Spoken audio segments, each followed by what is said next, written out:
শস্য, পেঁয়াজ, কাঁচামরিচ পেস্ট করে নিয়েছি মিক্সচার গ্রাইন্ডারে। মাছটা ভেজে নিয়েছি আগে, তারপরে কড়াই গরম বসিয়ে দিয়েছি, তেল দিয়ে দিলাম, একটু কালি জিরা দিয়ে দেবে,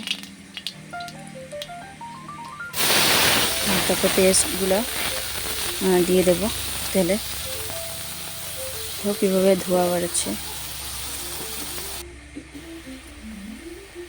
মশলাগুলো ভাজা ভাজা হচ্ছে, তাতে হলদি স্বাদ মতো দিয়ে দেবে, লবণও দিয়ে দেবে স্বাদ মতো, একটু নাড়িয়ে দেবে। শুকনো মরিচের গুঁড়ো দিয়ে দেবে, তাহলে লাল লাল হবে, খেতে ভালো লাগবে।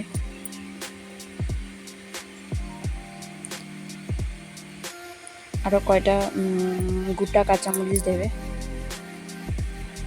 তাহলেও ভালো লাগে। বাটা তো দেবেই, কিন্তু গোটাও দেবে। মশলাটা দেখো ভাজা ভাজা হয়ে গেছে, একটু জল দিয়ে দেব পরিমাপ মতো।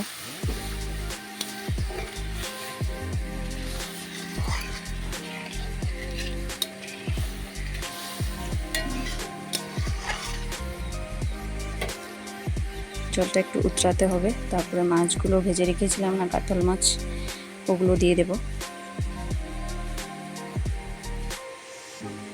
অল্প নাড়িয়ে দেব, তখন ঝোলগুলো মাছের ভিতরে ঢুকে যাবে।